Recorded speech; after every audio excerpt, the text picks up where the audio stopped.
three of your competitors sitting right here, right? And you're operating in the same segment. Where does innovation come in your business? How do you handle this market? I mean, we know that there is a demand, there are buyers, and as Rajesh was saying, people buy. This is very interesting observation I have learned today from this panel discussion from Rajesh. He says people buy when the prices are going up. I have always had this complaint in my practice that you go to a doctor or an advocate when you are really in stress and you don't negotiate the fee with them. But you go to an architect when you're really comfortable in life and negotiate your economizing of the project starts with architect's fee. I really wish if we were in that state to say that people come to us when they have a lot of money and they want to offer us a lot of money. So let's hope that we also become your partners. This is our business, I would say, is very cost driven. Cost driven. Right now, what is happening in Hyderabad markets is really cost driven. Right. When I say cost driven, there is a component of cost on land, right? It is if land is sold at, say, recently it is sold at 30 crores an acre, and if you can build 2 lakh square foot per acre, the land component, the cost of land component comes to 1,500 rupees, and you put a 2,000 rupee cost of construction on top of it, and you put some margins for living, you put another 1,000 there, talking about minimum costs as being 5,000.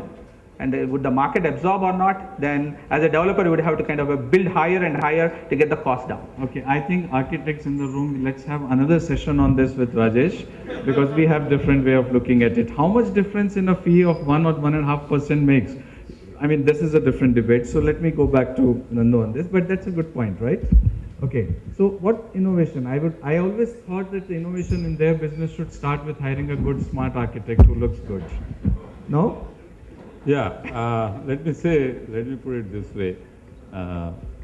Innovation is, today if you look at it, if I'm talking from Hyderabad perspective, there is very little innovation you actually do in terms of the layout of the apartment. Thanks to Vastu.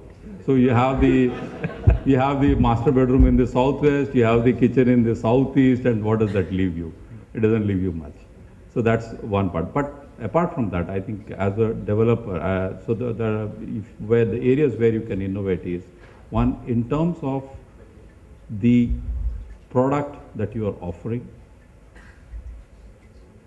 the budget that you are able to provide in terms of the unit size with the facilities that come. So there is a buyer for everything. For everything there is a buyer at a certain price. But what you are targeting is you are talking of mass housing where you have to sell a X number of houses to a set of customers. So to do that, what are going to be the differentiators? Differentiators are going to be in terms of what kind of facilities and amenities you are providing. Two, what kind of customer service you are going to give. I can tell you going forward, and it's already we are seeing that, the way you handle your customers, the way you meet your customers' aspirations, the way you deliver on your promises is going to be one major differentiator among various developers. Now that apart, the other thing what we are now seeing is that with so many regulations coming in place, which in fact just before the discussion we were having, it's actually good because it separates the actual real developer who's going to deliver on promises from the few unscrupulous guys that you may have in the industry who are actually bringing a bad name to the industry. So the wheat and the chaff are going to be segregated. That apart, it is going to instill a lot of confidence into the customers.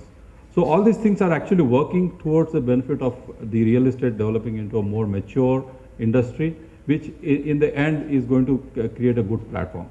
So the innovations, I think somewhere the construction sector has been one of the slowest adopter of, I would say, innovation.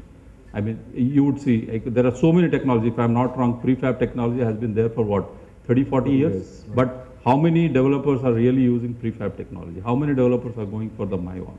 So construction sector has been very slow in adopting innovation. But I think going forward, now what's happening is that the format is changing. Now with these all regulatory policies in place, what is going to happen is that we are going to see large developments. Even the customer expectations have shifted dramatically. They want developments which have all the facilities. They want developments which have the walk to work kind of a concept. They want developments where they don't need to run out for everything. And with this, the Internet of Things, which I mean, it's going to change the townships dramatically. You don't need to travel for shopping. You don't need to travel. I mean, with the online education, with the online healthcare, I mean, primary healthcare can be taken online. So your virtual entertainment is at home. You get everything at home. So why do you need to go outside? So this is going to impact development in a very significant way. And this is where the smart home concept is going to find its place in a big way. So the smart cities, smart home, I mean, all these things is going to change. You're going to operate your entire, your life is going to just run out of one small community. You'll be spending ages together. Now, from a social perspective, whether that is good or bad is a different debate. But this is going to what is going to happen. So the innovation is going to set in. And I think the biggest innovation that is going to set in is in terms of the smart home concept that is going to come into the whole system. And sooner or later, I'm sure, we are going to acclimatize, I would say rather, adapt more and more of these smart home concepts as we go forward. And this is not going to just get restricted only to the creamiest layer, which we are currently seeing, which is going to now percolate, I would say, down to the middle class. And over a period of 8 to 10 years, I'm sure you will find even low-cost housing having its own technology in terms of convenient living and all that. So the whole thing is going to change. The entire game is going to change. We are going to see more integrated townships. We are going to see more places with a walk-to-work concept. So innovation ultimately will come in that direction. Okay. So I think we have already been given our timeout. So I'll ask one question in this segment to Pradeep and then come back to Guru and Mr. Bhatia about their respective sector questions. So Pradeep, I wanted to know from you when he talked about the quality and improvement and innovation. And now we cannot end this session without talking about the new real estate bill that is likely to come, where all of you have been so-called already threatened that you would go to jail. Don't take us along with you. So how do you think the market has evolved in terms of, are the buyers more aware of quality? Are they more aware of what they expect from you? And correct me if I'm wrong, in my opinion, the bill is actually going to facilitate all of you to clearly define your area of operations so that you know what to expect from a developer and what you also know what to give it. So how do you look at this new bill and its connection to what the society is expecting out of it? I think it's a very fantastic bill. If you ask me personally, those who have been doing business ethically, for us it's a welcome, because here now the expectations and the delivery, as you said, are going to be very clear in terms like you cannot just delay your projects inordinately, like you start and you promise a delivery and then you cannot change the specifications as and when you require, or you cannot change even the layout. See, sometimes based on the market, you keep moving the sizes and all. So a person to coexist with a smaller size or a larger sizes, he has his own set of problems. So, I mean, I see a very good change happening in the market, and a lot of cleaning will happen in the market. Those guys who are not serious players, or who are just looking at if they have a piece of land, they become a developer. So those kind of operators will leave out. So that's. So ultimately it's a good sign again that probably it's one good bill that is coming up in the industry which would help us create better built environment and better cities probably. Since we, yeah, sure. The cost of a slight delay.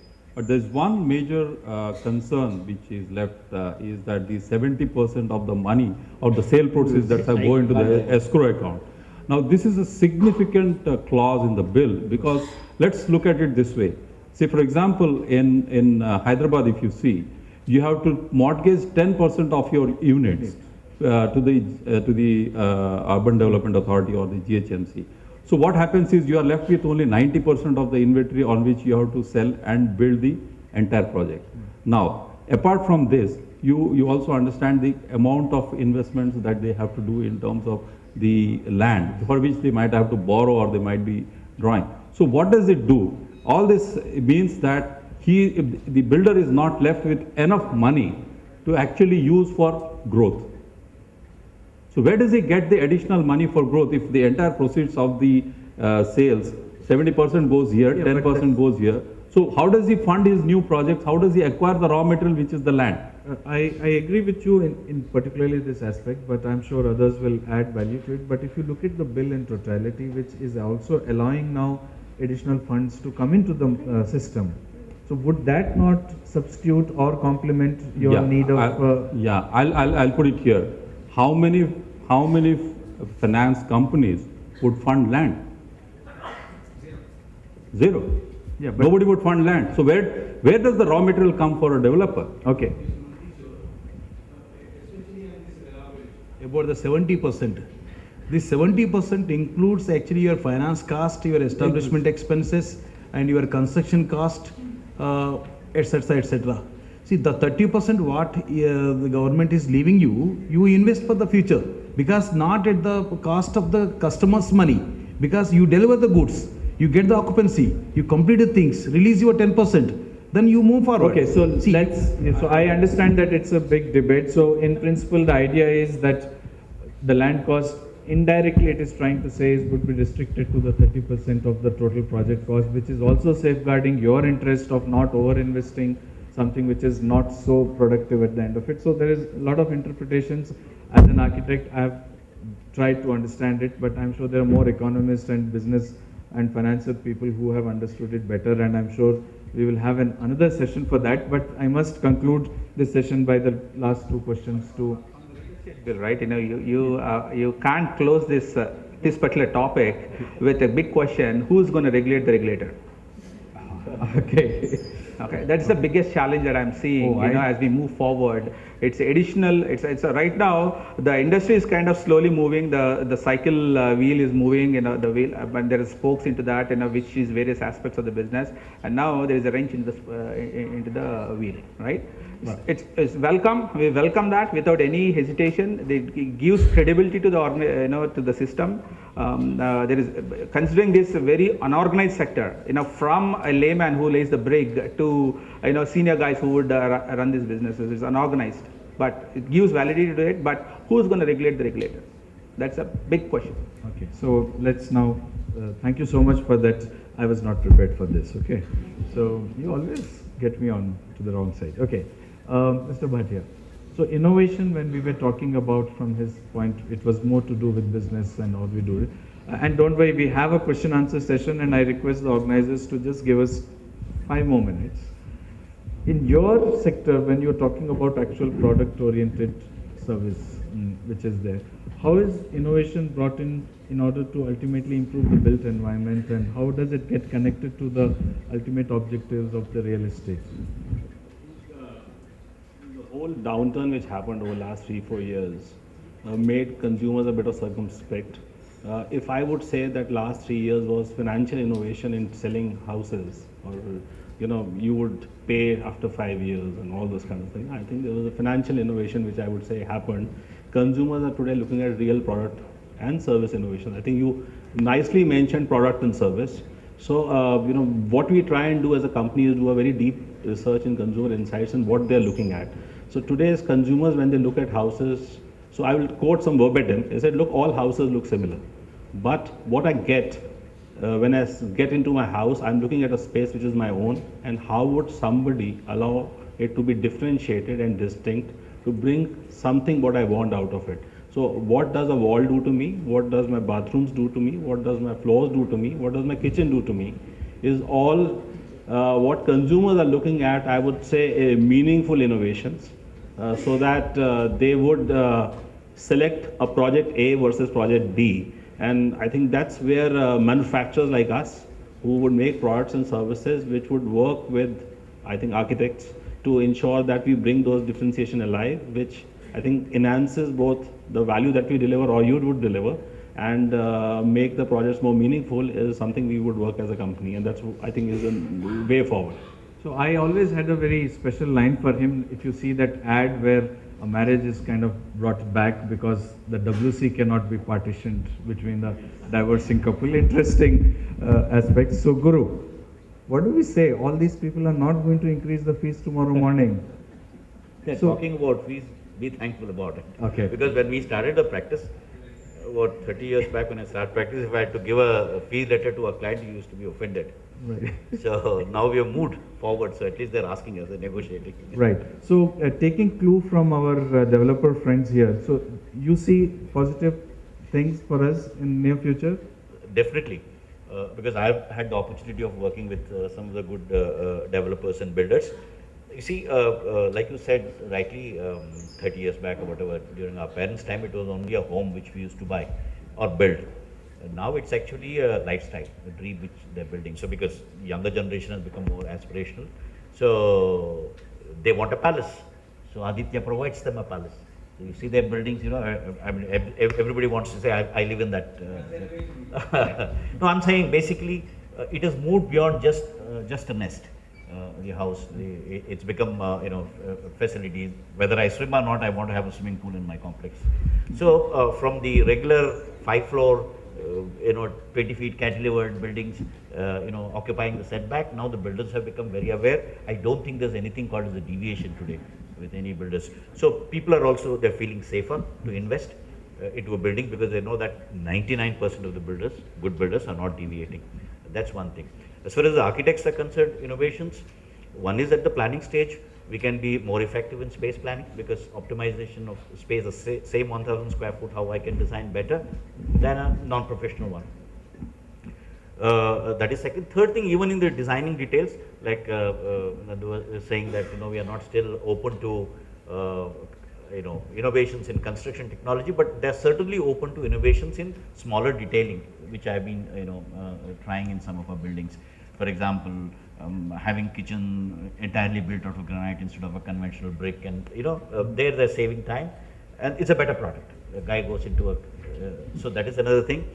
Small little things like when you're developing larger projects, some innovations can be done even in conceptually. That one of the projects we tried, we had apartments, we had villas, but there was a segment which don't want to stay in an apartment, can't afford a villa. So we had something called as a, you know, small villa ment, which we tried in one of the projects, which also is, you know, part of an architect's endeavor to bring in innovation. So I think we have a lot of architects who have even better ideas, and I think now it will come into. So we're going to see a sea of change, and including betterment in our fee structure. Fantastic. Okay. Yeah, I mean, obviously, I mean, we are the architects, right? We are here. Thank you so much, all of you, for sharing your thoughts and, you know, how you look at the market scenario. And we are all very hopeful that things in future are going to be brighter, and things will definitely improve for all of us.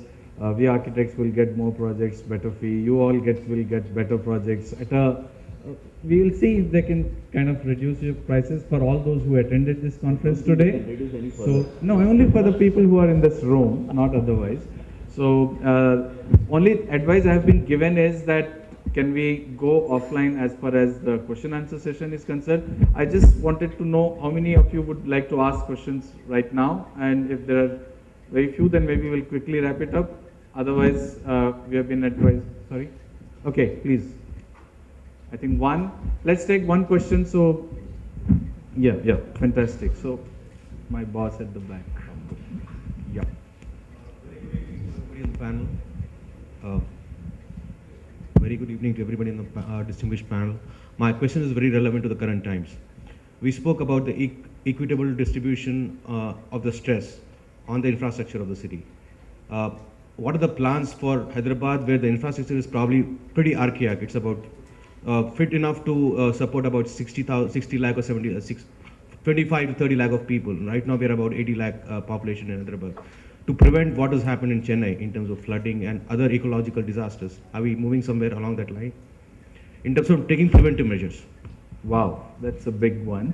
So I don't know whom would you like to answer? Mr. Ram Reddy. Okay. Okay, fine. Mr. Uday, actually you asked the right question. Now I'll go to the government. See, the water, you have the Himayat Sagar, Usman Sagar, maybe the Shamirpet Lake. See, after the 65 years, so we couldn't have any reservoirs. You take the drainage system was the old system. not been improved. Okay, same way, the roads, the old roads, how much traffic it can take. But now, last this 1.5 decade, definitely the city is working on that one. We, as per our master plans and like let's say the Hyderabad Development Authority or maybe the airport or the Shamshabad Airport of the Development Authority.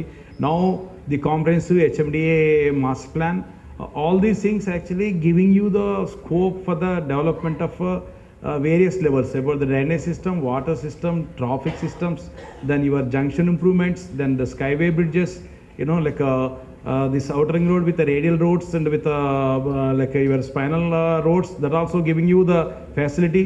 Your inner ring road is improving. You know, the master plan point of view, actually now the peripheral ring road is coming where the satellite towns are going to come with like various specialized activities like pharma city, like film city, then like now you are going to have the knowledge city. All these things actually takes time to improve, but this government definitely is working on that one. See, until unless if the government is not working today, you couldn't have seen these positive things. No, last 1.5 years they are working. Now the results slowly start coming, and I am sure next decade is going to be the Hyderabad in the total our country, and where you see the a fundamental infrastructure improvement. This is not just a glamour improvement. It's a basic improvements are coming. I hope we are going to have the